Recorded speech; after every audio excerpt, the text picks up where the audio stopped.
Las llamas lo devoraron todo con una precisión metódica. Eso fue lo primero que impactó a quienes lo vieron. No el desorden de un incendio accidental, sino el carácter deliberado, casi ritual, de aquella destrucción. Era finales de octubre de 1887, cuando Silas Croft, uno de los terratenientes más ricos de las tierras bajas de Carolina, reunió sus posesiones más valiosas y las quemó de forma sistemática en el horno de ladrillo que estaba detrás de la casa principal de su plantación. Los sirvientes observaban desde lejos, con el rostro marcado por la confusión y el miedo, mientras su patrón, un hombre conocido por llevar registros minuciosos y por su obsesiva atención al detalle, convertía en cenizas décadas de documentos. Más tarde, los vecinos recordarían el olor agrio que se quedó suspendido sobre la finca de los Croft durante 3 días seguidos. No era el olor limpio del fuego del hogar, ni el aroma agradable de la madera ardiendo. Era algo distinto, un hedor amargo y sofocante que parecía arrastrar consigo el peso de secretos que estaban siendo borrados. Algunos decían que olía a cuero quemado y a papel viejo, mezclados con algo más que no alcanzaban a reconocer. Otros juraban haber percibido el tenue olor químico del aceite de lámpara, lo que sugería que Silas había acelerado el proceso para asegurarse de que nada sobreviviera. Según todos los testimonios,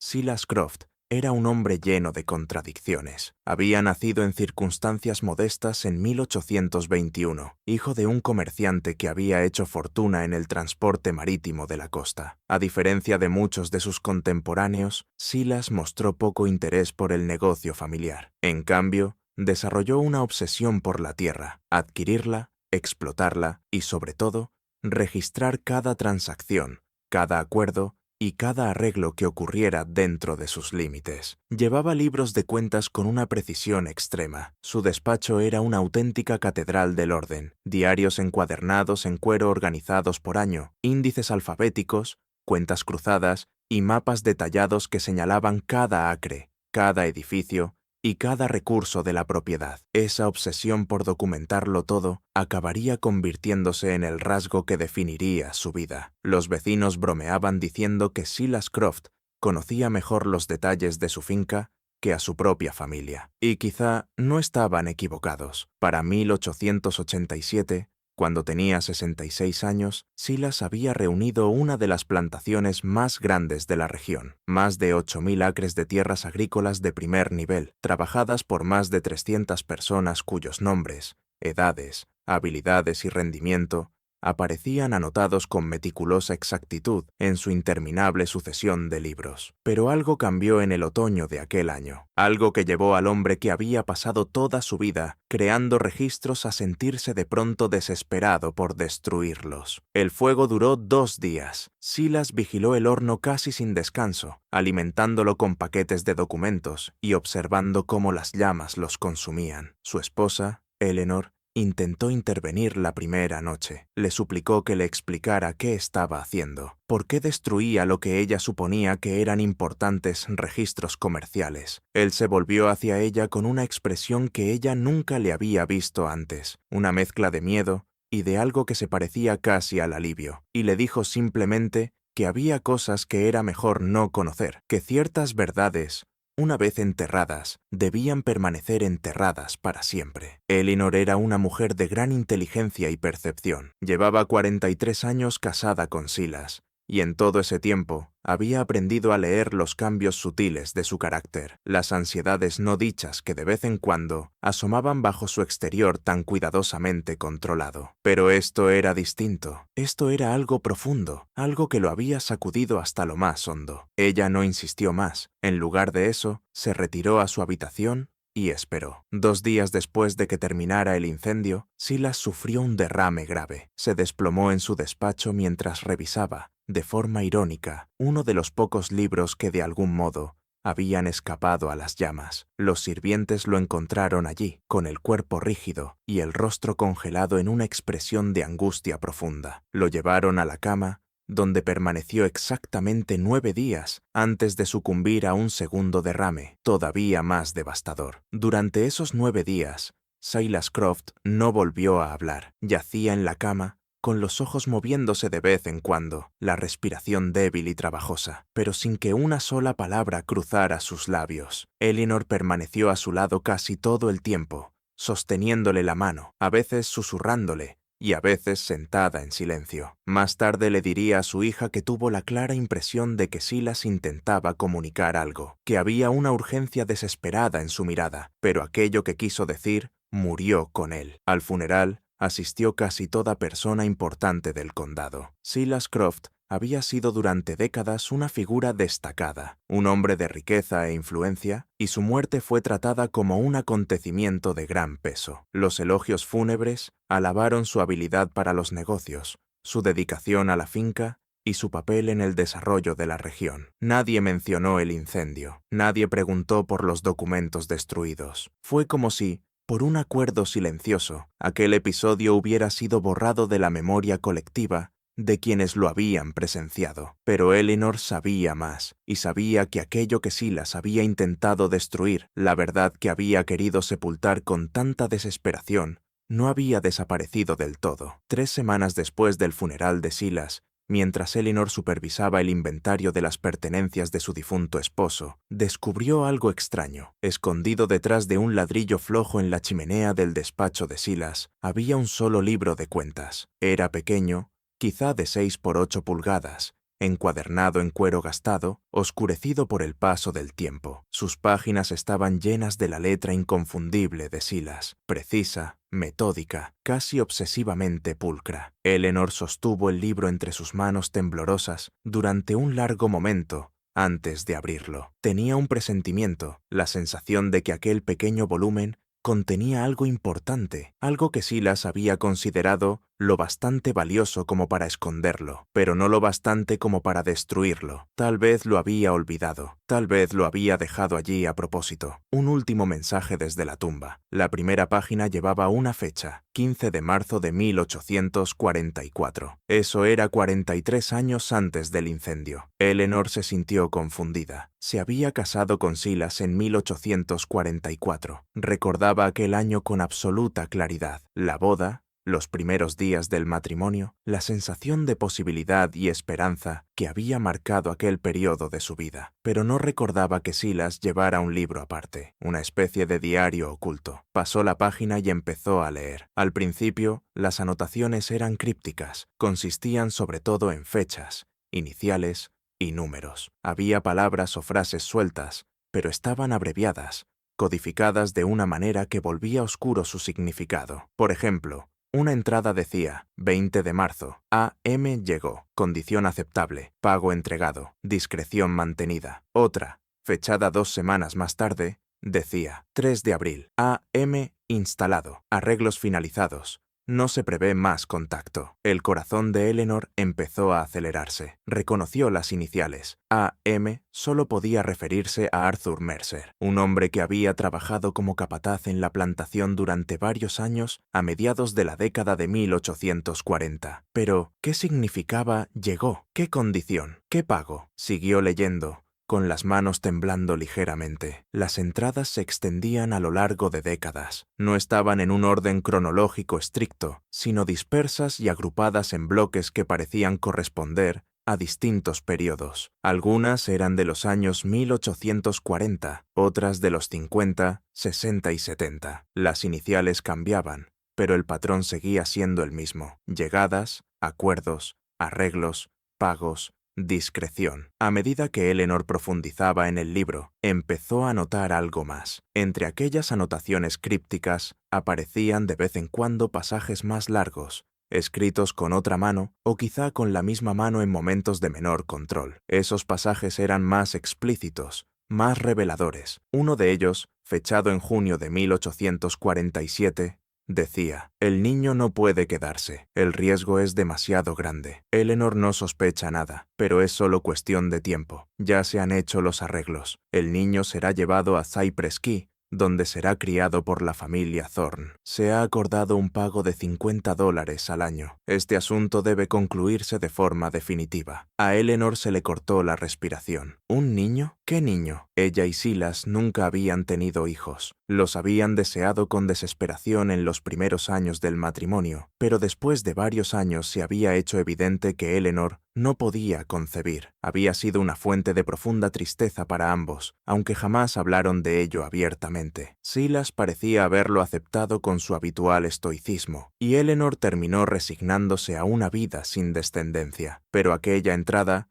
sugería algo totalmente distinto. Sugería que sí había existido un niño, un varón, y que Silas había ocultado deliberadamente su existencia. La mente de Eleanor se agitó. Se obligó a seguir leyendo, aunque las manos le temblaban tanto que apenas podía sostener el libro. Las entradas se volvieron más claras conforme avanzaba. Quedó en evidencia que Silas había estado registrando un sistema bien organizado, un hijo oculto, criado en secreto, mantenido con dinero, pero completamente separado de la vida que Silas y Eleanor compartían. Las anotaciones ofrecían fragmentos de información. El niño había nacido en 1846. Su madre nunca era nombrada, solo aparecía mencionada por iniciales o por descripciones vagas. Los arreglos para su cuidado se habían hecho con una mujer llamada Margaret, supuso Eleanor, que vivía en Cypress Key, una pequeña comunidad insular situada a unas 40 millas al sur de la plantación. Los pagos anuales habían sido constantes y estaban consignados en el libro con una precisión minuciosa. Al niño le habían puesto por nombre Thomas y había sido criado como hijo de Margaret y de su esposo, un hombre llamado Caleb. Pero había más. Mientras continuaba leyendo, Eleanor descubrió que Thomas no era el único secreto. Había referencias a otros. Una niña nacida en 1851, otro niño nacido en 1858, una cuarta criatura, una niña nacida en 1863, todos ocultos, todos mantenidos con el dinero de Silas, todos criados en secreto, con su existencia conocida solo por un pequeño grupo de personas obligadas, mediante pagos y discreción, a guardar la verdad. Eleanor se dejó caer pesadamente en la silla de Silas, sin soltar el libro. Sintió como si el suelo bajo sus pies se hubiera movido, como si toda la base de su vida hubiera sido construida sobre una mentira. 43 años de matrimonio, 43 años creyendo que ella y Silas compartían un vínculo, una alianza, una vida en común. Y todo ese tiempo, él había sostenido una existencia paralela, engendrando hijos con mujeres cuyos nombres ella jamás conocería, creando una familia oculta que vivía en la sombra de su vida legítima. La pregunta que la consumía no era la ira ni la traición, aunque sentía ambas con intensidad. La pregunta era otra. ¿Por qué? ¿Por qué Silas había conservado aquel libro? ¿Por qué lo había escondido con tanto cuidado y, sin embargo, no lo había destruido junto con todos los demás documentos? ¿Por qué había dejado detrás aquella prueba, aquel testimonio de su vida secreta? Eleanor pasó la noche entera leyendo y releyendo el libro. Cuando amaneció, ya había memorizado muchas de las entradas. Entendía la estructura básica de los arreglos ocultos de Silas. Había identificado a las figuras clave, Margaret y Caleb en Cypress Key, una mujer llamada Martha, que parecía haber cuidado de al menos 2 de los niños, y un hombre llamado Elias Thorne, que aparentaba haber servido de intermediario en algunos de los arreglos, pero todavía no comprendía toda la verdad. El libro daba hechos y cifras, fechas e iniciales, pero no contaba la historia completa. No explicaba quiénes eran las madres, no explicaba cómo Silas había logrado mantener un secreto tan elaborado durante tanto tiempo. Tampoco explicaba por qué, de pronto, se había vuelto tan desesperado por destruir toda prueba de sus actos en el otoño de 1887. Aquella mañana, Eleanor tomó una decisión. No le diría a nadie lo del libro. Todavía no. Primero investigaría más. Viajaría a Cypress Key. Encontraría a Thomas y a los otros niños. Descubriría la verdad que Silas había intentado enterrar con tanta desesperación. La decisión de Eleanor no fue tomada a la ligera. Era una mujer de 65 años, viuda desde hacía 3 semanas, y miembro de la clase terrateniente, una clase cuya identidad entera descansaba en la corrección, la discreción y el mantenimiento de las apariencias. Viajar sola a una comunidad isleña remota para hacer preguntas sobre los hijos ilegítimos de su difunto esposo era arriesgarse al escándalo, invitar al chisme y poner en peligro la reputación que había construido con cuidado durante décadas. Pero Eleanor también había pasado 43 años casada con un hombre que le había mentido todos y cada uno de los días de su matrimonio. Había pasado 43 años creyendo en una unión que, en realidad, era falsa, y había pasado las últimas 3 semanas encerrada en su duelo, aceptando la pérdida de un hombre que ahora entendía que nunca había sido del todo quien ella creía. La rabia que había ido creciendo dentro de ella desde aquella primera noche frente al libro terminó cristalizándose en algo más preciso, más firme. Quería respuestas, quería comprender, y estaba dispuesta a poner en riesgo su reputación para conseguirlo. Empezó haciendo averiguaciones discretas. Habló con el contable de la plantación, un hombre llamado Henry Prescott, que había trabajado para Silas durante casi 30 años. Le preguntó, con un tono casual que ocultaba la intensidad real de su interés, si alguna vez había notado movimientos extraños de dinero, pagos periódicos que parecieran fuera de lo normal. Henry era un hombre prudente, entrenado durante décadas al servicio de Silas, para mostrarse reservado en asuntos financieros. Pero ahora, Eleanor era su patrona, y además era una mujer de gran inteligencia y percepción. Ella formuló las preguntas de una forma que daba a entender que ya conocía las respuestas y que solo buscaba confirmación. Después de cierta vacilación, Henry admitió que sí, que había pagos regulares destinados a una mujer llamada Margaret Thorne, que vivía en Cypress Key. Los pagos se hacían cada trimestre, siempre en efectivo, y siempre por la misma cantidad. Llevaban años realizándose, creía Henry, tal vez desde mediados de la década de 1840, aunque no podía asegurarlo del todo. Silas había sido siempre especialmente estricto con esos pagos, insistiendo en que se hicieran a tiempo y en que no quedara constancia de ellos en los libros principales. Eleanor le preguntó si sabía algo sobre Margaret Thorne o sobre su familia. Henry respondió que no, que Silas nunca había tratado el asunto con él, y que solo supo de esos pagos porque a veces se encargaba de entregar el dinero. Había supuesto, dijo con cautela, que Margaret Thorne quizá era una pariente lejana, o una mujer con la que Silas sentía alguna obligación. Nunca hizo preguntas, y Silas jamás ofreció explicaciones. Eleanor le agradeció su sinceridad y lo despidió. Luego pasó varios días preparando el viaje. Iría a Cypress Key con el pretexto de visitar a un primo lejano que vivía por esa zona. Llevaría solo a un pequeño grupo de acompañantes, 2 mujeres que habían estado con ella durante muchos años y en quienes confiaba plenamente para guardar silencio. Se quedaría 2 semanas, supuestamente para descansar y recuperarse del duelo. El viaje duró 3 días. Fueron en carruaje hasta la costa y luego en barco hasta Cypress Key, una pequeña comunidad insular que se había desarrollado alrededor de la tala y el procesamiento de la madera de ciprés. Era un lugar áspero, menos refinado que las zonas de plantaciones del interior, poblado sobre todo por trabajadores y comerciantes poco interesados en las convenciones sociales que regían la clase terrateniente. La llegada de Eleanor causó cierta agitación. Una viuda adinerada procedente de las plantaciones del interior no era una visión habitual en Cypress Key. Los lugareños sentían curiosidad, aunque mantuvieron una distancia respetuosa. Eleanor se instaló en la única pensión de la isla, un establecimiento modesto pero limpio, dirigido por una mujer llamada Harriet, que parecía saberlo todo sobre todos. Fue a través de Harriet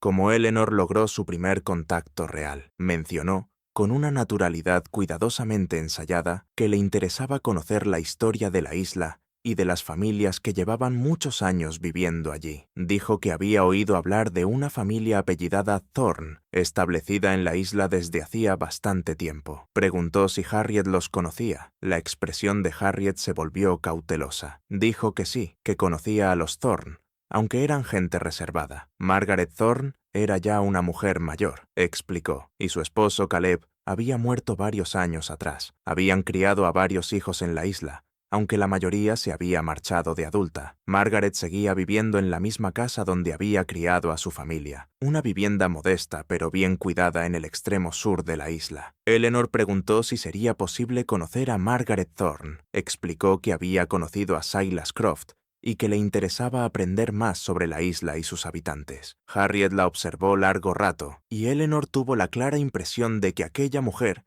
intentaba averiguar si ella conocía la verdad sobre la relación entre Silas y la familia Thorne. Finalmente, Harriet dijo que podía organizar un encuentro si Eleanor lo deseaba, aunque sospechaba que Margaret quizá no se mostraría dispuesta a recibirla. Había, dijo Harriet con delicadeza, ciertos acuerdos silenciosos en la isla respecto a la discreción y al pasado. Había asuntos que era mejor no remover. Eleanor le aseguró que no buscaba alterar nada, solo quería conocer a Margaret Thorne y tal vez aprender algo sobre su vida en la isla. Harriet aceptó hacer la presentación. Margaret Thorne tenía 73 años cuando Eleanor la vio por primera vez. Era una mujer pequeña, ligeramente encorvada por la edad, con el cabello completamente blanco recogido en un moño severo. Su rostro estaba curtido, marcado por décadas de sol y aire salino, pero sus ojos seguían siendo agudos e inteligentes. Recibió a Eleanor en su sala, una habitación modesta pero cómoda, con vista a la costa sur de la isla. El encuentro fue incómodo al principio. Margaret sabía claramente quién era Eleanor, y se notaba que no estaba segura del motivo de la visita. Eleanor, por su parte, no sabía bien cómo empezar. No podía preguntar de golpe por los hijos ilegítimos de Silas. Eso habría sido tosco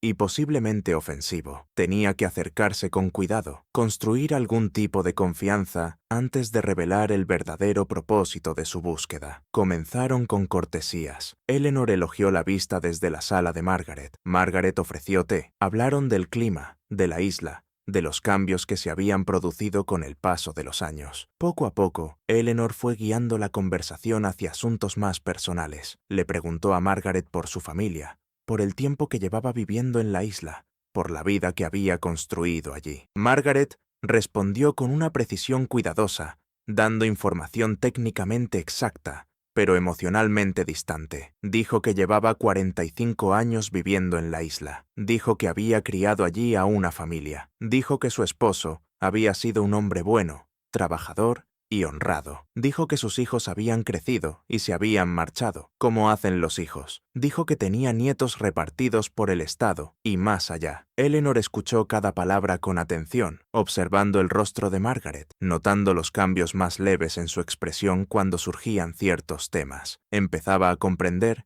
que Margaret era una mujer de gran dignidad e inteligencia, una mujer que había vivido una vida silenciosamente compleja, sorteando circunstancias muy lejos de lo ordinario. Por fin, Eleanor decidió que ya no tenía sentido seguir rodeando el asunto. Dejó la taza sobre la mesa y miró a Margaret directamente. «Sé lo de los niños», dijo Eleanor en voz baja. «Encontré el libro de Silas. Sé que tuvo 4 hijos y que usted y su marido criaron al menos a uno de ellos. Sé que él pagó por su cuidado y que mantuvo su existencia en secreto. He venido para entender la verdad». El rostro de Margaret se quedó inmóvil. Durante un largo momento, no dijo nada. Luego, despacio, se levantó de la silla, caminó hasta la ventana y se quedó mirando el agua. Cuando por fin habló, su voz estaba apenas por encima de un susurro. «Su marido no fue un hombre bueno, señora Croft», dijo, «pero tampoco fue del todo un hombre malo. Fue un hombre atrapado entre 2 mundos, incapaz de habitar por completo ninguno de ellos, y el precio de esa vida dividida lo pagaron otros». Eleanor esperó. Sintió que Margaret estaba reuniendo fuerzas, preparándose para contar una historia que había mantenido encerrada durante décadas. «Llegué a esta isla en 1844», continuó Margaret. «Tenía 18 años. Vine con mi marido Caleb, que había conseguido trabajo en los aserraderos de Cypress. Éramos jóvenes y teníamos esperanza. Creíamos que podíamos construir una vida aquí, que podíamos ser felices, y durante un tiempo lo fuimos». Margaret se apartó de la ventana y miró a Eleanor de frente. En 1846, Silas Croft vino a esta isla. Vino a inspeccionar una propiedad que tenía aquí, unos derechos sobre madera que había adquirido. Se quedó 2 semanas. Durante ese tiempo conoció a una joven que trabajaba en una de las pensiones. Se llamaba Catherine. Era hermosa e inteligente, pero también era vulnerable. Estaba sola en el mundo, sin familia que la protegiera y sin nadie que defendiera sus intereses. Eleanor sintió que el estómago se le tensaba. No esperaba oír un nombre, un rostro, una historia. Esperaba cifras, fechas, arreglos, pero Margaret le estaba entregando algo mucho más humano y mucho más doloroso. Silas la sedujo, dijo Margaret con crudeza. O quizás sería más exacto decir que se aprovechó de ella. Le prometió cosas, una vida mejor, seguridad, respeto. Le dijo que se preocupaba por ella, que la cuidaría, y Catherine, que jamás había conocido la bondad ni la seguridad, le creyó. Margaret volvió a su silla y se dejó caer con pesadez. Cuando Catherine quedó embarazada, las promesas de Silas se desvanecieron. No podía reconocer al niño, no podía admitirlo como suyo. Hacerlo habría significado reconocer una infidelidad, exponerse al escándalo y poner en peligro su matrimonio y su reputación. Así que hizo arreglos. Nos pagó a Caleb y a mí para llevarnos al niño y criarlo como si fuera nuestro. Nos pagó $50 al año, una suma considerable en aquel tiempo. A cambio, aceptamos no hablar nunca de la verdadera paternidad del niño, no contactar jamás con Silas y no hacer ninguna reclamación sobre él ni sobre su patrimonio. ¿Qué fue de Catherine? Eleanor preguntó, aunque no estaba segura de querer oír la respuesta. Catherine murió, dijo Margaret con sencillez. Murió 3 meses después de dar a luz a Thomas. Tenía solo 19 años. El parto fue difícil y nunca logró recuperarse. Silas pagó su entierro, pero no asistió al funeral. No reconoció su muerte de una manera real. Simplemente siguió con su vida, como si ella nunca hubiera existido. Eleanor sintió que las lágrimas empezaban a subirle a los ojos. Pensó en Catherine, una joven sola en el mundo, seducida por un hombre rico y poderoso, abandonada hasta morir en el parto. Su existencia había sido borrada de la historia, salvo por unas pocas anotaciones oscuras en un libro oculto. Hubo más, continuó Margaret. Después de Thomas, hubo otros 3 hijos. Las circunstancias fueron distintas en cada caso, pero el patrón fue el mismo. Silas encontraba a una mujer vulnerable, la seducía, o en algunos casos, la relación parecía más consentida, pero siempre había un desequilibrio de poder, un aprovechamiento de la situación. Y cuando la mujer quedaba embarazada, Silas arreglaba que el niño fuera apartado,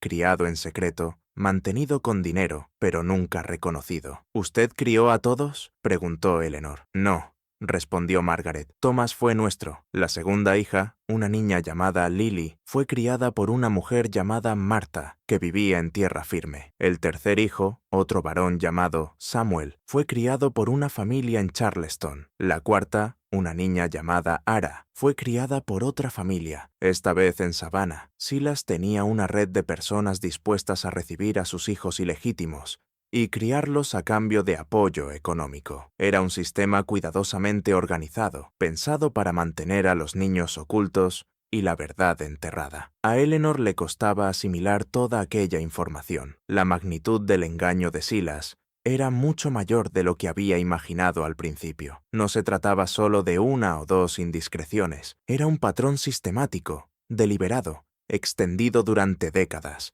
que implicaba a varias mujeres y a varios hijos. ¿Por qué me está contando todo esto?, preguntó Eleanor. ¿Por qué rompe ahora el pacto de silencio que Silas impuso? Margaret la miró durante un largo momento antes de responder. Porque Silas está muerto, dijo al fin, y porque yo ya soy vieja, y no me quedan muchos años, y porque creo que la verdad merece ser conocida, aunque llegue demasiado tarde para cambiar nada. Las mujeres y los niños afectados por las acciones de Silas merecen que sus historias se cuenten, que su existencia sea reconocida. Merecen ser algo más que anotaciones oscuras en un libro escondido. Eleanor asintió despacio. Entendía lo que Margaret quería decir. Entendía que, al llegar hasta allí, y buscar la verdad, le había dado permiso para hablar al fin, para romper el silencio que le habían impuesto. «Hábleme de Thomas», dijo Eleanor. «Hábleme del niño que usted y Caleb criaron». Thomas Thorne tenía 41 años cuando Eleanor lo conoció por primera vez. Era un hombre alto, de cabello oscuro, con rasgos que Eleanor reconoció de inmediato como muy parecidos a los de Silas. El parecido era tan evidente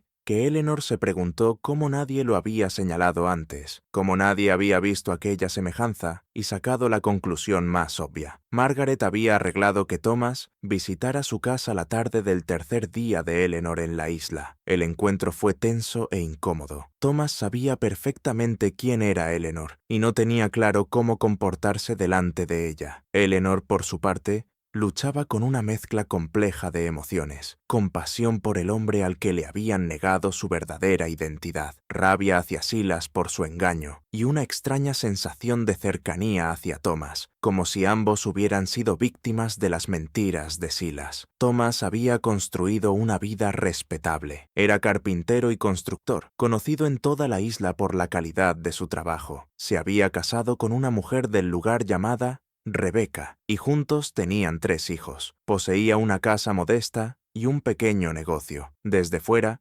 parecía un hombre exitoso, un hombre que había sabido salir adelante a pesar de sus orígenes humildes. Pero Eleanor podía ver el dolor bajo la superficie. Lo veía en la forma en que Thomas apretaba la mandíbula cuando Margaret mencionaba el nombre de Silas. Lo veía en la manera medida en que hablaba de su infancia, en las omisiones deliberadas de su relato, en los temas que evitaba tocar. Eleanor le preguntó directamente qué sabía sobre su verdadero origen. Thomas explicó que había conocido la verdad cuando tenía 16 años. Caleb se lo había contado porque creía que Thomas merecía saber la realidad de su situación. La revelación había sido devastadora. Durante años, Thomas estuvo furioso con Silas, con las circunstancias de su nacimiento y con el mundo entero por la injusticia de su vida. Pero con el tiempo, había logrado aceptarlo. Había construido una existencia independiente de Silas, una vida que no dependía ni de su reconocimiento ni de su apoyo. Se había convertido en un hombre por mérito propio, definido no por su nacimiento ilegítimo, sino por su carácter y por sus logros. «Yo nunca quise nada de él», le dijo Thomas a Eleanor. «Nunca quise su dinero,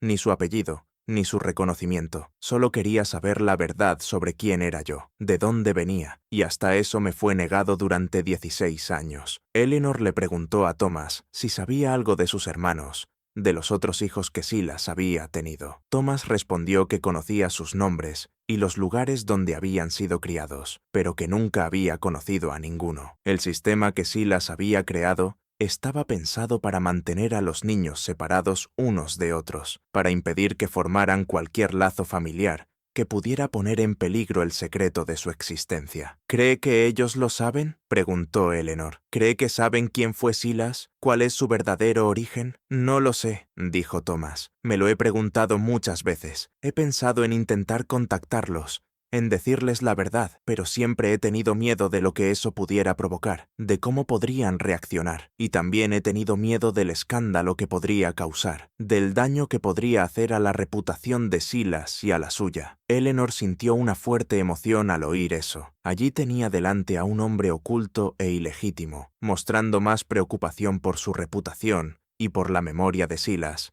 que la que Silas había mostrado jamás por el bienestar de sus propios hijos. «No me importa la reputación de Silas», dijo Eleanor con firmeza, «y tampoco me importa el escándalo. Lo que me importa es la verdad. Lo que me importa es que estos hijos, estas personas, sean reconocidas por lo que son. Merecen saber cuál es su verdadero origen. Merecen saber que no fueron el resultado de simples aventuras pasajeras, sino parte de un patrón deliberado de conducta que afectó a varias mujeres y a varias familias». Thomas miró a Eleanor con una expresión de sorpresa y algo que quizá era gratitud. «Si eso es de verdad lo que usted quiere», dijo despacio, «entonces puedo ayudarla, puedo contarle lo que sé de los otros, puedo ayudarla a encontrarlos, si de verdad desea hacerlo». Eleanor comprendió que sí, que eso era exactamente lo que deseaba. Se dio cuenta de que su investigación había ido mucho más allá de un simple intento por entender las mentiras de Silas. Había empezado a implicarse en las historias de aquellos hijos ocultos, en las vidas marcadas por las acciones de Silas. Quería conocerlos, quería oír sus historias, quería asegurarse de que su existencia quedara registrada, de que no fueran borrados de la historia del mismo modo en que Silas había intentado borrarlos de su propia vida. Durante los días siguientes,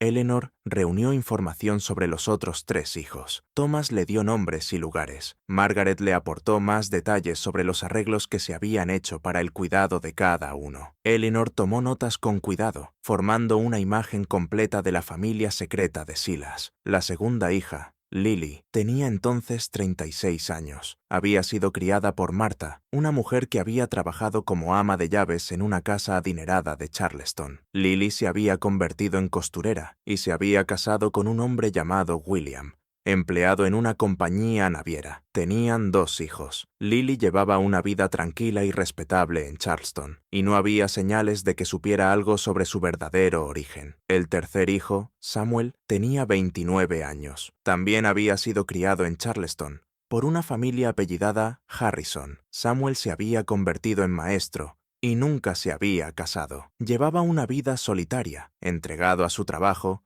y a los intereses intelectuales que siempre lo habían atraído. La cuarta hija, Ara, tenía 24 años. Había sido criada en Savannah por una mujer llamada Helen, una viuda sin hijos propios. Ara se había convertido en música y profesora de música. No se había casado y vivía con su madre adoptiva, Helen, que ya era una mujer muy anciana. Eleanor tomó una decisión. Viajaría a cada uno de esos lugares, conocería a cada uno de aquellos hijos, les diría la verdad sobre su origen y se aseguraría de que sus historias quedaran registradas para que no se perdieran en el olvido. Era un plan audaz, quizá incluso imprudente. Sin duda provocaría escándalo. Dañaría de forma irreversible la reputación de Silas. Haría surgir preguntas sobre el propio papel de Eleanor en sus engaños, sobre si había sabido algo y lo había tolerado. Pero Eleanor había empezado a creer que la verdad importaba más que la reputación y que reconocer aquellas vidas ocultas era más importante que conservar las apariencias. Pasó otra semana en Cypress Key, reuniendo toda la información posible y anotándolo todo en un diario que mantenía escondido en su habitación. Pasó largas horas hablando con Margaret y con Thomas, escuchando sus historias y comprendiendo el impacto emocional y psicológico que los engaños de Silas habían tenido sobre sus vidas. Cuando por fin se preparó para abandonar la isla, Eleanor sintió que aquella experiencia la había transformado. Ya no era solo la viuda en duelo que intentaba comprender las infidelidades de su esposo. Se había convertido en otra cosa, una investigadora, una buscadora de la verdad, una mujer decidida a dar voz a quienes habían sido silenciados. El viaje de Eleanor a Charleston duró 4 días. Viajó en carruaje, acompañada por sus 2 sirvientas de confianza, y llevaba consigo el libro oculto y su cuaderno de notas. Había escrito con antelación para asegurar alojamiento, usando una excusa vaga sobre una visita a familiares y la necesidad de quedarse allí varias semanas. En Charleston, Eleanor se instaló en una pensión de un barrio respetable. Después comenzó el delicado proceso de acercarse a Lily. No podía simplemente presentarse en su casa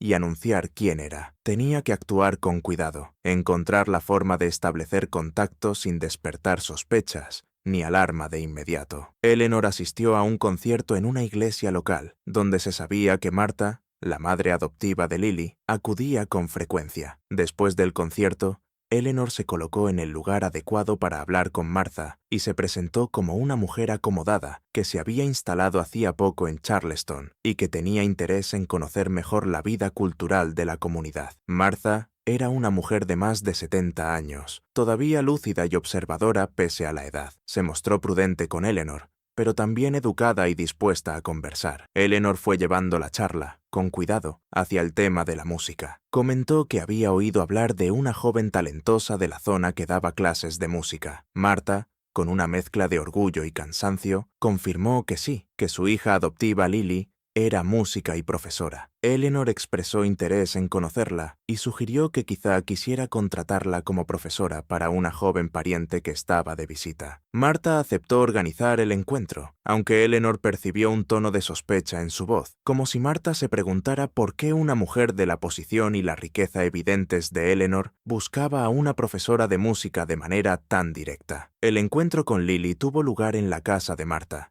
en una sala decorada con señales claras de actividad musical, un piano, estantes con partituras y varios instrumentos. Lily era una mujer hermosa, de rasgos delicados y una elegancia que hablaba de su educación y de su crianza. Su trato era cortés y profesional, pero Eleanor percibía cierta reserva en su actitud, como si estuviera acostumbrada a mantener límites muy precisos con los desconocidos. Eleanor comenzó hablando de música, preguntándole por su formación y por su manera de enseñar. Poco a poco fue llevando la conversación hacia asuntos más personales. Le preguntó a Lily por su familia, por su infancia, por las circunstancias que la habían llevado a dedicarse profesionalmente a la música. Lily respondió con esa misma precisión cuidadosa que Eleanor empezaba a reconocer como una característica de los hijos ocultos de Silas. Habló de Marta como de su madre, del amor y el apoyo que había recibido de ella. Describió su infancia como feliz y segura, aunque admitió que a veces se había preguntado por sus orígenes, por qué no se parecía a Martha ni al resto de la familia de Marta. Eleanor sintió cómo se le aceleraba el corazón. Aquel era el momento decisivo. Era el instante en que tendría que revelar la información que cambiaría por completo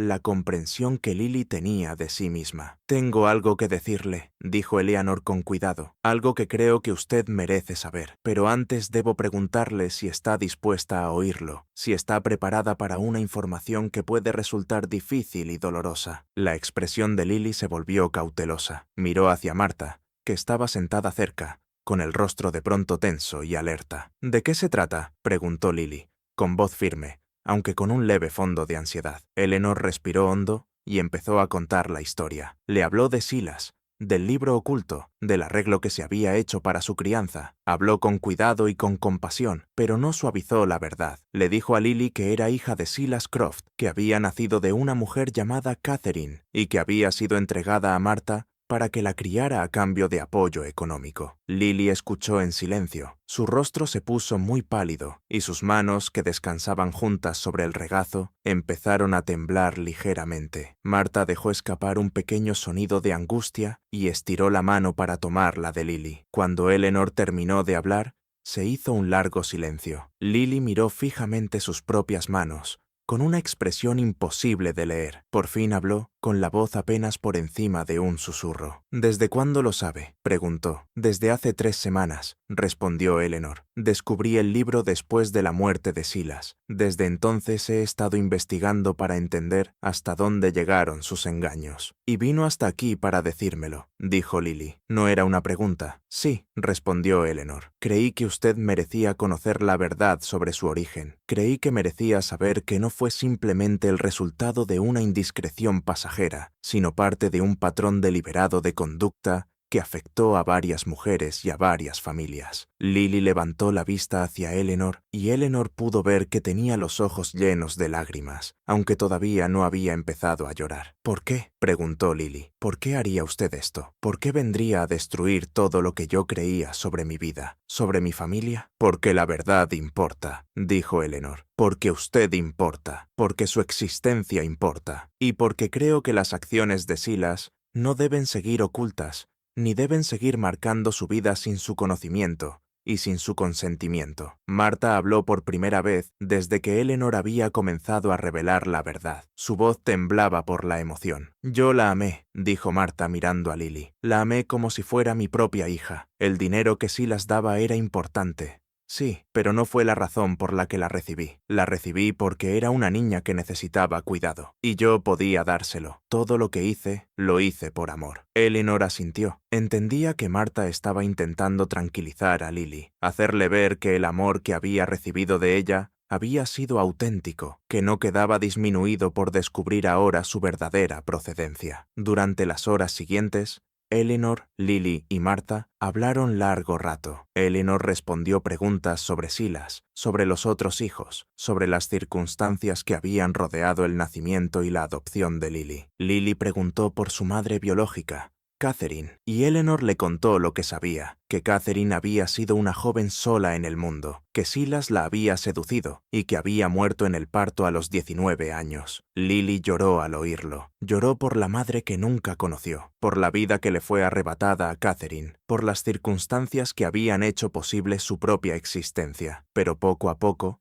conforme pasaban las horas, las lágrimas de Lily dieron paso a otra cosa. Empezó a hacer preguntas prácticas. Quería saber qué ocurría con la herencia de Silas, si tenía algún derecho legal sobre sus bienes. Quería saber de sus hermanos, si sería posible conocerlos. Quería saber del libro, si contenía más información sobre su madre biológica. Eleanor respondió lo mejor que pudo. Le explicó que no estaba segura de las implicaciones legales de la condición de Lily como hija ilegítima de Silas. Le dijo que estaría dispuesta a ayudarla a contactar con sus hermanos, si eso era lo que deseaba. Le prometió darle copias de las entradas relevantes del libro, para que tuviera documentos sobre su propia historia. Cuando Eleanor salió de la casa de Marta aquella noche, sintió que había conseguido algo importante. Lily había recibido la verdad sobre su origen, había recibido la oportunidad de entender su propia historia, y también había recibido la certeza de que no estaba sola, de que había otros como ella, otros hijos de Silas, otras personas marcadas por la misma experiencia de haber sido escondidas y negadas. La siguiente parada de Eleanor fue Savannah, donde Ara vivía con su madre adoptiva, Helen. El encuentro con Ara siguió un patrón parecido al de Lily, aunque la reacción de Ara fue distinta. Era más joven, más idealista, y pareció indignarse de inmediato ante la revelación de los engaños de Silas. Quería saberlo todo, no solo sobre sí misma, sino también sobre el sistema que Silas había creado, sobre las otras mujeres y los otros hijos afectados por sus acciones. Ara le hizo a Eleanor preguntas directas sobre la naturaleza de las relaciones de Silas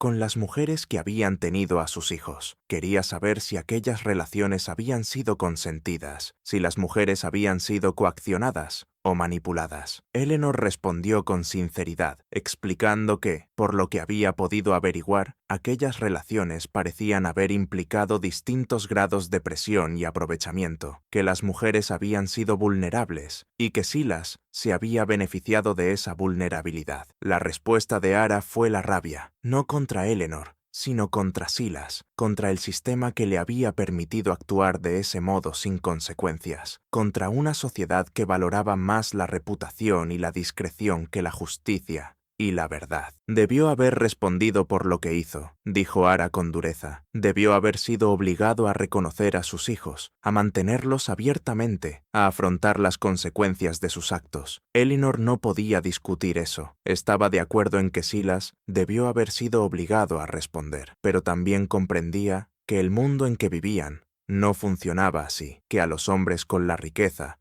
y la posición de Silas rara vez se les hacía rendir cuentas, y que el peso de la vergüenza y del silencio caía, en cambio, sobre las mujeres y los hijos afectados por su conducta. La última parada de Eleanor fue Samuel, el tercer hijo, que vivía en Charleston y trabajaba como maestro. El encuentro con Samuel fue el más intelectual de los tres. Samuel hizo preguntas detalladas sobre el libro, sobre las entradas que registraban su propia existencia, sobre los arreglos económicos que se habían hecho para su crianza. Era un hombre de gran inteligencia y formación, y parecía abordar la revelación de su verdadero origen más como un problema intelectual que debía entenderse y analizarse que como un golpe emocional que hubiera que elaborar. Quería comprender la mecánica de los engaños de Silas, la manera en que todo aquel sistema había sido construido y mantenido. Pero debajo de esa actitud intelectual, Eleanor percibía un fondo profundo de dolor. Samuel había pasado su vida como una figura solitaria, entregada al trabajo y al estudio, y Eleanor sospechaba que aquella soledad no era enteramente elegida, que era, al menos en parte, una respuesta al desplazamiento y a la extrañeza fundamentales que nacen de ser un hijo oculto, de ser privado del conocimiento de la propia identidad. A medida que Eleanor continuaba con su investigación, dedicaba cada vez más tiempo a estudiar el libro oculto. Empezó a notar patrones y detalles que al principio le habían pasado inadvertidos. Aquel libro no era solo un registro de pagos y arreglos, era también una especie de confesión, un documento en el que Silas había dejado por escrito sus pensamientos y sentimientos respecto a su familia secreta. Había pasajes en los que Silas expresaba un afecto real por sus hijos. Escribía sobre Thomas con orgullo, destacando la inteligencia del muchacho y su habilidad con las manos. Escribía sobre Lily con ternura, mencionando su belleza y su talento musical. Escribía sobre Samuel con admiración, alabando sus capacidades intelectuales y su dedicación al estudio. Pero también había pasajes en los que Silas expresaba remordimiento y culpa. Escribía sobre Catherine,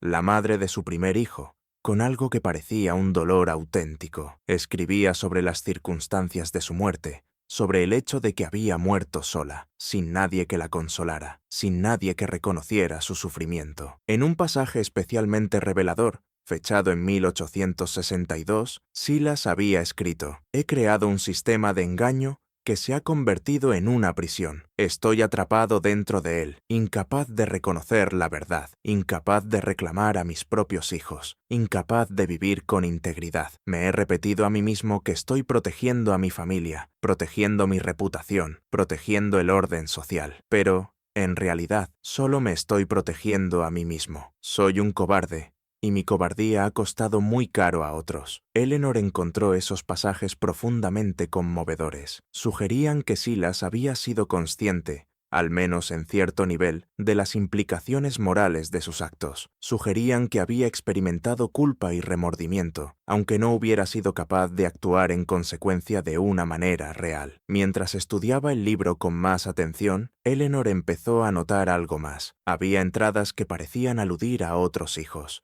más allá de los 4 que Margaret y Thomas habían mencionado. Había referencias confusas a un quinto hijo nacido en 1869 y posiblemente a un sexto hijo nacido en 1875. Las entradas relativas a esos niños eran menos detalladas que las de los 4 primeros, y parecían escritas de forma más apresurada, con menos cuidado. Eleanor llevó ese descubrimiento a Thomas cuando regresó a Cypress Key por segunda vez. Thomas se sorprendió al oír aquella revelación. Él dijo que no sabía de ningún hijo más allá de los 4 que ya se habían mencionado, pero admitió que era totalmente posible que hubiera otros, que el patrón de conducta de Silas hubiera continuado más allá de lo que Thomas conocía por las anotaciones que había visto. Eleanor decidió que tenía que seguir investigando. Necesitaba averiguar si de verdad existían más hijos y, en caso de ser así, dónde estaban y qué había sido de ellos. Comenzó revisando el libro con más cuidado, intentando sacar de allí cualquier pista sobre la identidad de esos hijos adicionales o sobre los lugares donde podían haber sido criados. Una anotación, fechada en marzo de 1869,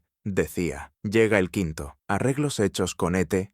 en los territorios del norte. Pago de $60 al año. La madre ha aceptado las condiciones. Discreción asegurada». A Eleanor le desconcertó la referencia a los territorios del norte. No estaba segura de qué quería decir Silas con esa expresión. Podía referirse a muchos lugares: los estados del norte, los territorios del oeste, o incluso, simplemente, a las regiones del norte de las Carolinas. Otra anotación, fechada en septiembre de 1875, era todavía más oscura. Nace la sexta, circunstancias muy delicadas. La madre no quiere separarse de la niña. Las negociaciones siguen en curso. Pago aumentado a $100 al año. Se espera resolución dentro del mes. A Eleanor esta entrada le resultó especialmente inquietante. Sugería que la madre de la sexta hija no había querido entregarla, que se había resistido al arreglo que Silas intentaba imponer. Eso abría preguntas sobre el grado de presión o coerción que pudo haber existido en aquel caso concreto. Eleanor pasó semanas intentando rastrear información sobre esos hijos adicionales. Escribió cartas a distintos contactos en varias partes del país, haciendo preguntas discretas sobre familias que pudieran haber adoptado niños en los años 1869 y 1875. También consultó a Thomas y a Margaret,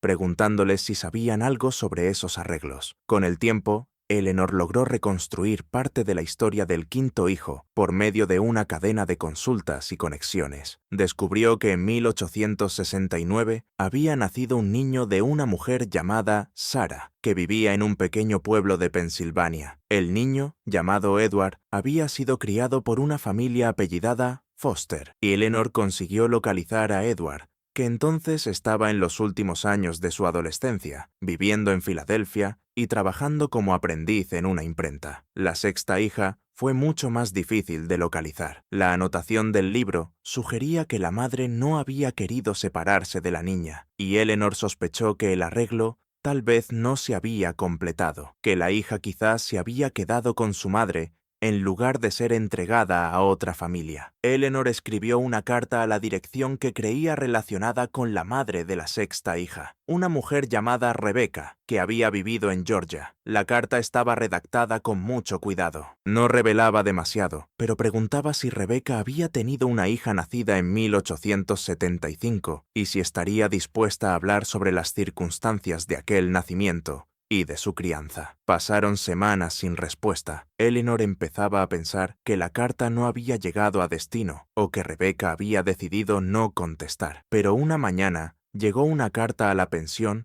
donde Eleanor se hospedaba en Charleston. Venía de una mujer llamada Rebecca y contenía información que resultaría clave para comprender hasta dónde habían llegado los engaños de Silas. La carta de Rebecca estaba escrita con una letra cuidada y culta, y se veía claramente que había dedicado mucho tiempo a redactarla. Comenzaba confirmando que sí, que había tenido una hija nacida en 1875, una niña llamada Catherine, llamada así por la madre del primer hijo de Silas. Rebecca explicaba que en aquel tiempo era una mujer joven, viuda, con un hijo pequeño de un matrimonio anterior, y que se había relacionado con Silas durante una de las visitas que él hizo a Georgia. Rebecca escribió que había quedado embarazada de Catherine, y que, al principio, Silas le había propuesto el mismo tipo de arreglo que había hecho con sus otros hijos: llevarse a la niña para que fuera criada en secreto, ofrecer apoyo económico, pero negar cualquier reconocimiento público de la relación. Pero Rebecca se negó. Escribió que había amado a Silas, o al menos que en aquel momento creyó amarlo, y que no podía soportar la idea de separarse de su hija. Insistió en quedarse con Catherine, en criarla ella misma. Le dijo a Silas que no aceptaría su dinero, y que no aceptaría ningún acuerdo que la obligara a negar la existencia de su hija. Según el relato de Rebecca, Silas se enfadó por su negativa. Amenazó con cortar todo contacto y con negar cualquier responsabilidad hacia Catherine. Pero al final cedió. Aceptó enviar apoyo económico, aunque no de la forma formal y sistemática con la que había actuado con sus otros hijos. En lugar de eso, mandó dinero de manera irregular, a veces cantidades generosas y otras veces nada durante meses enteros. Rebecca escribió que Catherine había crecido sabiendo la verdad sobre su origen. Le había contado a su hija quién era Silas, en qué circunstancias había nacido, y que su padre era un terrateniente rico que había elegido negar su existencia. Catherine creció con una relación compleja con la identidad de su padre, orgullosa de esa conexión, pero también llena de rabia y resentimiento por la manera en que había tratado a su madre y a ella. La carta de Rebecca terminaba con información sobre el paradero actual de Catherine. Catherine era entonces una joven de 25 años que vivía en Atlanta, donde trabajaba como escritora y periodista. Rebecca incluyó una dirección a la que Eleanor podía escribirle si deseaba ponerse en contacto con ella. Eleanor leyó la carta de Rebecca varias veces, impresionada por lo distinto que había sido aquel caso respecto a los otros. Rebecca se había negado a aceptar las condiciones de Silas. Había insistido en quedarse con su hija y en criarla abiertamente, incluso si eso significaba hacerlo sin el apoyo completo ni el reconocimiento de Silas. Había sido un acto de desafío, un rechazo al sistema que Silas había creado. Eleanor escribió de inmediato a Catherine, presentándose y explicando que estaba investigando la familia oculta de Silas. Le preguntó si estaría dispuesta a reunirse con ella para hablar de su experiencia y de su relación con su padre. La respuesta de Catherine llegó pronto. La carta de Eleanor le había despertado curiosidad y aceptó el encuentro. Eleanor viajó a Atlanta, donde conoció a Catherine en un pequeño restaurante cercano al periódico donde ella trabajaba. Catherine era una joven llamativa, de cabello oscuro y ojos inteligentes. Había heredado los rasgos marcados de su padre y también su intensidad intelectual. Era articulada, segura de sí misma, y hablaba de sus experiencias con una franqueza que Eleanor encontró a la vez refrescante e inquietante. «Yo siempre he sabido quién soy», le dijo Catherine a Eleanor. «Siempre he sabido que soy hija de Silas Croft. Mi madre me contó la verdad cuando tuve edad suficiente para entenderla. Me habló de mi padre, del tipo de hombre que era y de las decisiones que tomó». Eleanor le preguntó a Catherine cómo se sentía respecto a su padre, respecto al hecho de que hubiera negado su existencia y se hubiera negado a reconocerla públicamente. «Durante mucho tiempo estuve llena de rabia», dijo Catherine. «Estuve furiosa con él por su cobardía, por querer esconderme, por fingir que yo no existía. Pero también le estuve agradecida a mi madre por negarse a aceptar sus condiciones, por insistir en quedarse conmigo, por criarme con honestidad y con dignidad. Catherine explicó que se había hecho escritora porque quería contar historias, dar voz a personas cuyas historias normalmente no se contaban. Había escrito artículos sobre la vida de las mujeres en el sur, sobre las maneras en que las mujeres estaban limitadas por las convenciones sociales y las circunstancias económicas. Había escrito sobre la ilegitimidad, sobre el estigma que pesaba sobre los hijos nacidos fuera del matrimonio, sobre la manera en que la sociedad castigaba a las mujeres por las faltas de los hombres. «Nunca he escrito sobre mi propio padre», dijo Catherine. «Nunca he revelado públicamente que soy hija de Silas Croft, pero sí he escrito sobre hombres como él, sobre hombres que usan su poder y su riqueza para aprovecharse de mujeres vulnerables, sobre hombres que crean sistemas de engaño para proteger su reputación». Eleanor le preguntó a Catherine si permitiría que su historia quedara documentada, si estaba dispuesta a dejar que Eleanor la incluyera en el relato sobre la familia oculta de Silas. Catherine pensó la pregunta con cuidado antes de responder. «Lo permitiré», dijo al final, «pero quiero que mi historia sea contada de una manera que destaque la fuerza y el valor de mi madre. Quiero que quede claro que mi madre rechazó las condiciones de Silas, que insistió en criarme abiertamente y que me dio el regalo de saber la verdad sobre quién era yo. Esa es la historia que importa para mí, no la historia del engaño de mi padre, sino la historia de la firmeza de mi madre». Eleanor aceptó esa condición. Pasó varios días en Atlanta entrevistando a Catherine,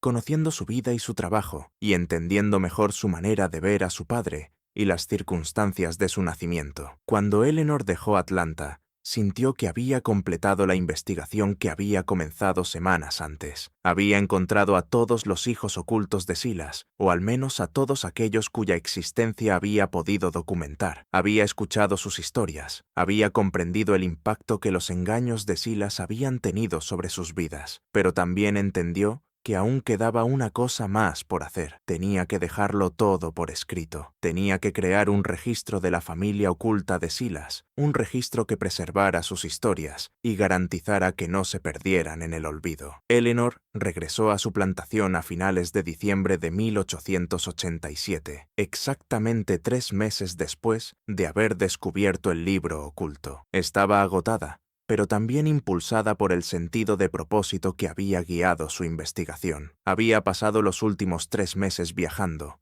entrevistando y reuniendo información. Ahora necesitaba ordenar todo aquello en una narración coherente. Comenzó redactando un relato detallado de todo lo que había aprendido. Escribió sobre el descubrimiento del libro, sobre su viaje a Cypress Key, sobre sus encuentros con Margaret y Thomas. Escribió sobre sus viajes a Charleston y Savannah, sobre sus entrevistas con Lily, Ara y Samuel. Escribió sobre su correspondencia con Edward en Filadelfia y con Rebecca en Georgia. Escribió sobre su encuentro con Catherine en Atlanta. Organizó la información en orden cronológico, comenzando con el primer encuentro de Silas con Catherine en 1846 y terminando con el nacimiento de Catherine, la 6ª hija, en 1875. Incluyó detalles sobre cada hijo, sus nombres, sus edades, las circunstancias de sus nacimientos y los arreglos hechos para su crianza. Pero Eleanor también añadió algo más que hechos y fechas. Añadió las historias que había escuchado, las narraciones emocionales que habían surgido de sus conversaciones con los hijos ocultos de Silas. Escribió sobre el camino de Thomas,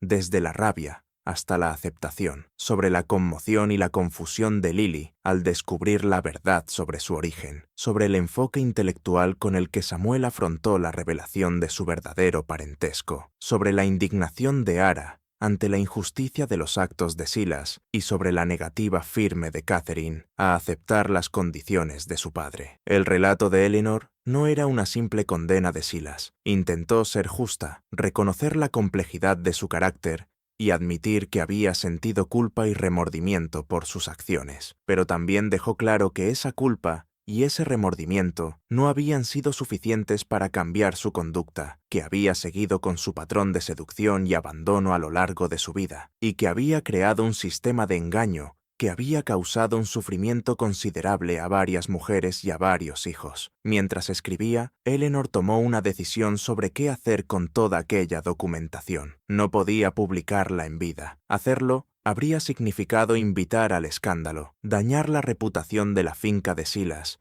y posiblemente perjudicar la posición social de los propios hijos ocultos. Pero sí podía asegurarse de que aquella documentación se conservara, de que estuviera disponible para generaciones futuras y de que la verdad terminara siendo conocida. Eleanor hizo arreglos con un abogado para que su relato quedara sellado y guardado en un lugar seguro. Estableció que la documentación debía abrirse 50 años después de su muerte, cuando probablemente todos los implicados en la historia ya hubieran fallecido y cuando las consecuencias sociales inmediatas de la revelación fueran menores. También dejó dispuesto que cada uno de los hijos ocultos de Silas recibiera una copia del libro y un resumen de sus hallazgos. Quería que tuvieran documentos sobre sus propias historias, pruebas de su vínculo con Silas y la certeza de que su existencia había sido reconocida y registrada. Eleanor escribió cartas individuales a cada uno de los hijos, explicando sus actos y sus motivos. Les dijo que había decidido documentar sus historias para preservar su memoria para generaciones futuras. Les dijo que creía que merecían que su existencia quedara reconocida, aunque ese reconocimiento no pudiera hacerse público durante sus vidas. También escribió una carta que debía abrir su albacea después de su muerte, explicando dónde se encontraba la documentación sellada y por qué había decidido conservarla de ese modo. En los meses siguientes a su regreso a la plantación, la salud de Eleanor empezó a deteriorarse. El esfuerzo de la investigación, unido al peso emocional de descubrir la verdad sobre los engaños de su esposo, le pasó factura físicamente. Desarrolló una tos persistente y una debilidad que hacía difíciles incluso las tareas más simples. Murió en marzo de 1888, menos de 6 meses después de haber encontrado el libro oculto. Tenía 66 años. La revelación de la familia oculta de Silas no se hizo pública hasta 1938, 50 años después de la muerte de Eleanor, cuando su documentación sellada fue abierta por el sucesor de su albacea. Para entonces, todas las figuras principales de la historia, Silas, Eleanor, Margaret, Thomas y la mayoría de los otros hijos ocultos ya habían muerto. La revelación provocó un gran escándalo cuando finalmente salió a la luz. Historiadores y genealogistas se interesaron por el caso, y el libro oculto se convirtió en objeto de estudio académico. Las vidas de los hijos ocultos de Silas fueron documentadas y analizadas, y sus historias quedaron preservadas en registros históricos y trabajos de investigación. Pero el efecto más importante de la revelación no fue el daño a la reputación de Silas Croft, aunque sin duda esa reputación quedó manchada. El impacto más profundo estuvo en la comprensión de las historias ocultas dentro de la clase terrateniente, el reconocimiento de que, bajo la superficie de la respetabilidad y la corrección, existían complejas redes de engaño y explotación. La historia de Silas Croft y su familia oculta se convirtió en un caso ejemplar de las maneras en que el poder y la riqueza podían usarse para explotar a personas vulnerables, de cómo los sistemas de engaño podían mantenerse durante décadas, y de cómo la verdad, una vez enterrada, podía acabar emergiendo y exigiendo ser reconocida. Thomas Thorne vivió hasta los 82 años. Murió en 1928, después de dedicar sus últimos años a trabajar con historiadores y genealogistas para documentar su propia vida y la de sus hermanos. Nunca recibió un reconocimiento formal de la finca de Silas, pero sí obtuvo copias del libro oculto y de la documentación de Eleanor, lo que le dio prueba de su verdadero origen y de su conexión con una de las familias más prominentes de la región. Lily vivió hasta los 91 años. Pasó sus últimos años enseñando música y criando a sus hijos y nietos. Con el tiempo pudo conocer a sus hermanos y desarrolló una relación cercana con Thomas. Murió en 1948, después de una vida plena y productiva, aunque siempre marcada por el conocimiento de sus orígenes ocultos. Samuel llegó a ser un educador y estudioso respetado. Publicó varios libros sobre historia y filosofía, y terminó siendo reconocido como una de las figuras intelectuales más destacadas de su generación. Nunca se casó, pero mantuvo vínculos cercanos cercanos con sus hermanos y con los descendientes de Eleanor. Murió en 1936. Ara se convirtió en una reconocida profesora de música y compositora. Escribió varias piezas que fueron interpretadas por orquestas de todo el sur. Se casó tarde y no tuvo hijos,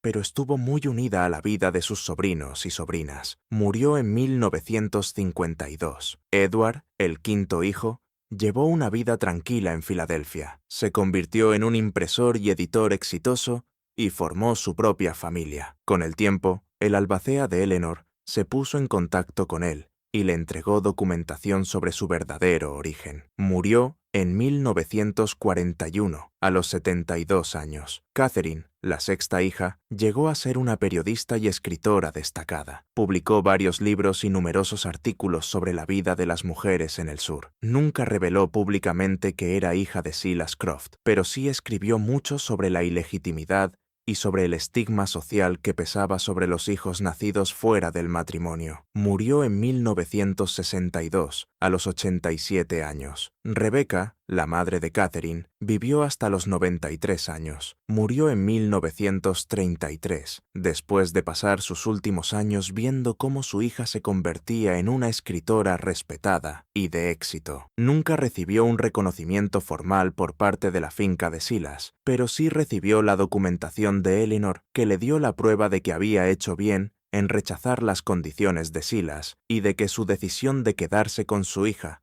y criarla abiertamente había sido un acto de valor y de integridad. Margaret Thorne vivió hasta los 98 años. Murió en 1912, después de pasar sus últimos años como una anciana respetada de la comunidad de Cypress Key. Con el tiempo fue reconocida como una mujer de gran fortaleza y carácter, una mujer que había recibido a un niño nacido en circunstancias difíciles, y lo había criado con amor y cuidado. Su decisión de decir la verdad sobre los engaños de Silas, después de décadas de silencio, fue vista como un acto de valentía moral. La historia de Silas Croft y su familia oculta no terminó con la apertura de la documentación sellada en 1938. Al contrario, fue el comienzo de un nuevo capítulo en la comprensión de la historia del sur y de las complejidades ocultas que existían bajo la superficie de la clase terrateniente. Los historiadores empezaron a investigar otros casos de hijos ocultos y arreglos secretos, descubriendo que la conducta de Silas no había sido algo único, que había otros hombres ricos y poderosos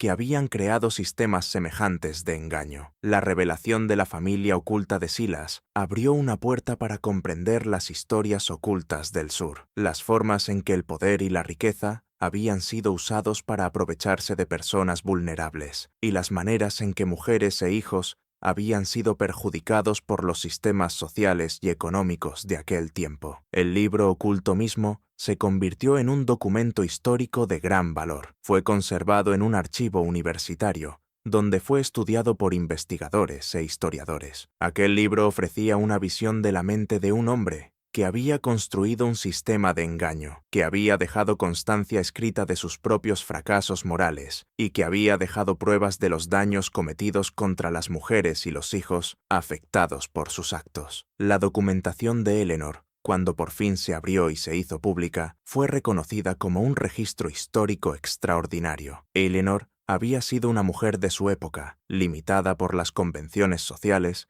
y por las expectativas de su clase, pero también había sido una mujer de valor y de integridad, dispuesta a arriesgar su reputación y su posición social para descubrir la verdad y para asegurar que las historias de los hijos ocultos de Silas fueran preservadas y reconocidas. La historia de Silas Croft y su familia oculta se convirtió en una advertencia sobre los peligros del poder sin control, sobre la importancia de la responsabilidad moral y sobre la manera en que la verdad, una vez enterrada, termina por salir y exigir ser reconocida. Llegó a ser una historia enseñada en escuelas y universidades, discutida en sociedades históricas y congresos académicos, y citada en libros y artículos sobre la historia del sur de Estados Unidos. Pero quizá, por encima de todo, aquella historia se convirtió en un testimonio de la resistencia y la fortaleza de los propios hijos ocultos. A pesar de haber nacido bajo circunstancias de vergüenza y secreto, a pesar de haber sido privados de reconocimiento, a pesar de haber tenido que vivir vidas tocadas por el ocultamiento y la mentira, los hijos ocultos de Silas lograron construir vidas productivas y llenas de sentido. Llegaron a ser maestros y músicos,